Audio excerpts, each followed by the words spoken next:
So, is it panic time or should we just relax?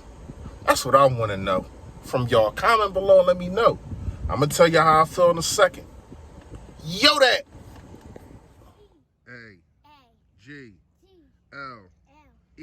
Eagles! Eagles! Say fly, Eagles, fly. Fly, Eagles, fly. Fly, Eagles, fly.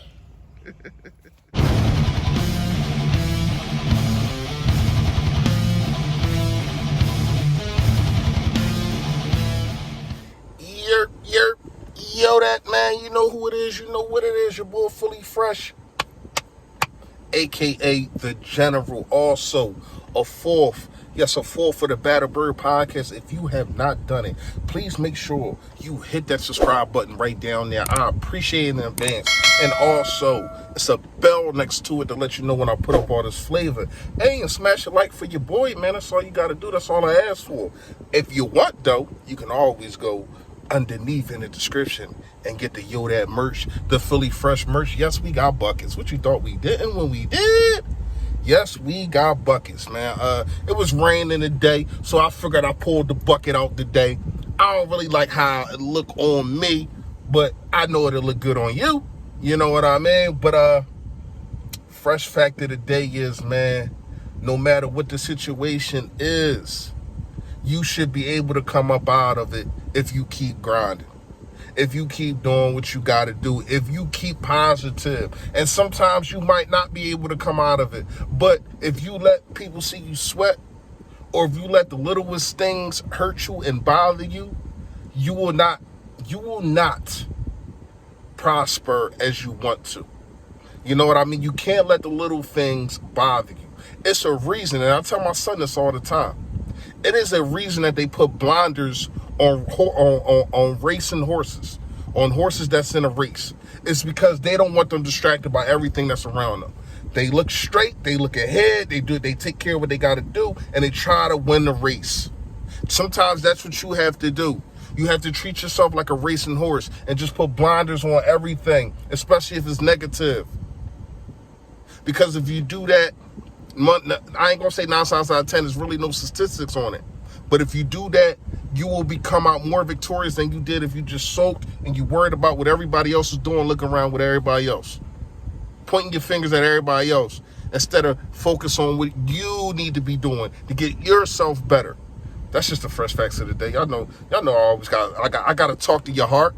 I gotta talk to your heart. You know what I mean? So, preseason game number 2 against the New England Patriots. It was atrocious. I mean, I know it's preseason, but it was atrocious. I got a couple good things out of that, number 1 and number 2. That's about it. Number 1 and number 2, Alex Singleton is a tackling machine. And Milton, that kid Milton, I told y'all, if this Milton kid, and I know it's preseason, still went against number 1s, whatever the case may be. If this Milton kid is the kid that Howie thinks he is, then Howie won the draft. Man. I love this Milton kid, man. He just looks like a bully. And the fact of the matter is, you got this big of a guy who's athletic enough to play on the outside, though, and can still get pressure on the outside by collapsing in the inside. And the way that they're going to use him is how the running back set is, which is very, very smart. Oh, man. You don't want to put him on the end when it's a speed running back kind of guy out there. You know what I mean? But if you can use him right, you see what happens. The dude was getting pressure. Alex Singleton, a tackle machine. A tackle machine. Not even going to lie to you. Led us in tackles last year. Led us in tackles through the first quarter. Nobody could even touch him. You know what I mean? Got a lot of heart. I like this kid a lot, man. Our linebacker core is way better than people think. And we're going to talk about that in another video. But when you talk about the likes of Bradley and Taylor, who was suffering an injury or whatever the case may be, But he still got to get back on the field. Then you got Alex Singleton. Then you got Eric Wilson, who is a veteran who has played, I'm not going to say in the system, but has played with a Jonathan Gannon. Watch out. This defense can be legit. Now, it didn't look like that last night. But what I can say is a lot of 2s and 3s played. So I'm not really too hung up on the 2s and 3s, especially for the defense. You seen dudes out there for the 3 who just was lost. McPherson, who everybody was piping up in training camp, he looked lost out there. This dude got juked out of socks. He looked at like Chris Paul when Steph Curry crossed him up. It looked at something crazy. Out there, but you know, it happens. It happens to the best of us. But I'm just saying that wasn't the only time he looked lost out there. A lot of guys look lost in that secondary, man. I'm not gonna lie to you. And that's because either them dudes don't work together or they just third string. So a couple of them dudes are definitely probably going to be getting cut today. You might want to say bye-bye, step into the office.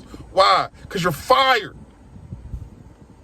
You know what I mean? But at the end of the day, man, what I'm really, really looking at,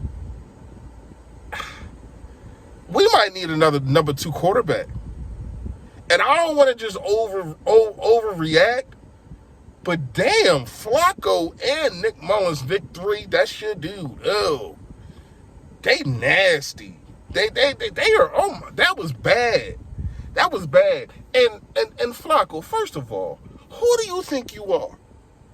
You are not one of these young guys. You've been out there watching Jalen Hurts in practice too much.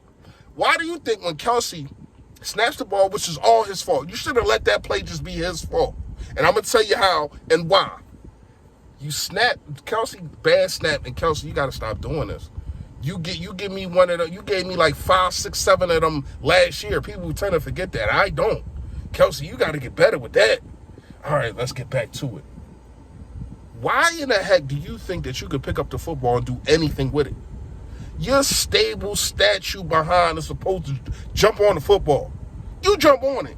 You don't pick up the ball and try to do nothing. And now it turns into your turnover. Because now it's a fumble, and now they're starting within 3 plays. They are starting at the 20-yard line. You put them right in the red zone. They wouldn't have been in the red zone. You get an opportunity, you let them fight another day. You heard the dude from Waterboy. You let them fight another day. You let them fight another day. You don't try. You're not an athletic quarterback.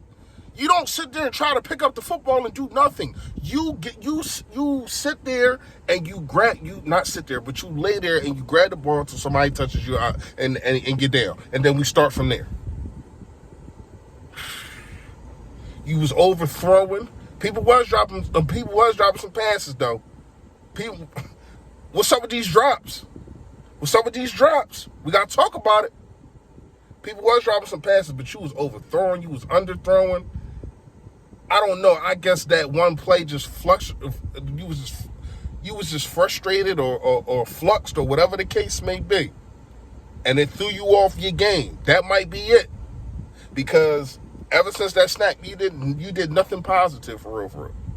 Nothing. The wide receivers didn't even get a chance to shine. All the talent that we've been talking about that been beaten up on the CBs of the Patriots, they didn't even get a chance to display their talent. Not Quez. Devontae Smith, he had a couple plays. He had a drop too. I thought that it was his fault, but it could have been thrown better. But it definitely was his fault. He didn't really get to display his talent. You seen a crazy cut by him. I love that cut. You see the route running, and that's why I told you about Justin Jefferson last year. The route running was really kind of second to none when it came to rookies, and I think Devontae Smith is in that platform when you talk about route running and footwork. This is why I think he's going to be productive in the NFL.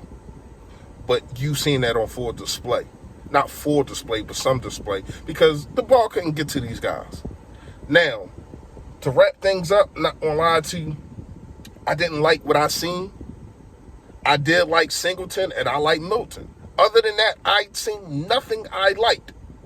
Joe Flacco, Buns, looked at Buns. I ain't gonna say Buns, looked at Buns. Nick Mullins, looked at Buns. What the heck are we gonna do if something happens to Jalen Hurts? I don't know, man. I don't know. And and Nick Siri, I don't understand why in the heck they're not, like, these starters ain't playing. Like, what do you just expect them to go on the field week 1 and just start balling and putting everything together? No, these dudes need to play together. Through the whole preseason, Jalen Hurts has played 2 series. That's a problem. That's not smart to me. Maybe you're gonna have him play a whole lot the last game, because remember, it's only 3 preseason games. What are you doing here? Talk to me. Holler at me. I need to know. Let me know what y'all think in the comments, man. Do you agree with me, man? Last night was atrocious, but the only 2 people that now I ain't gonna say showed up, but the only 2 people that I was excited to see was Alex Singleton and Milton. Let me know what y'all think in the comments, man. You already know. Stay Philly, stay fresh, y'all. Yo, that. Stay Philly, stay fresh.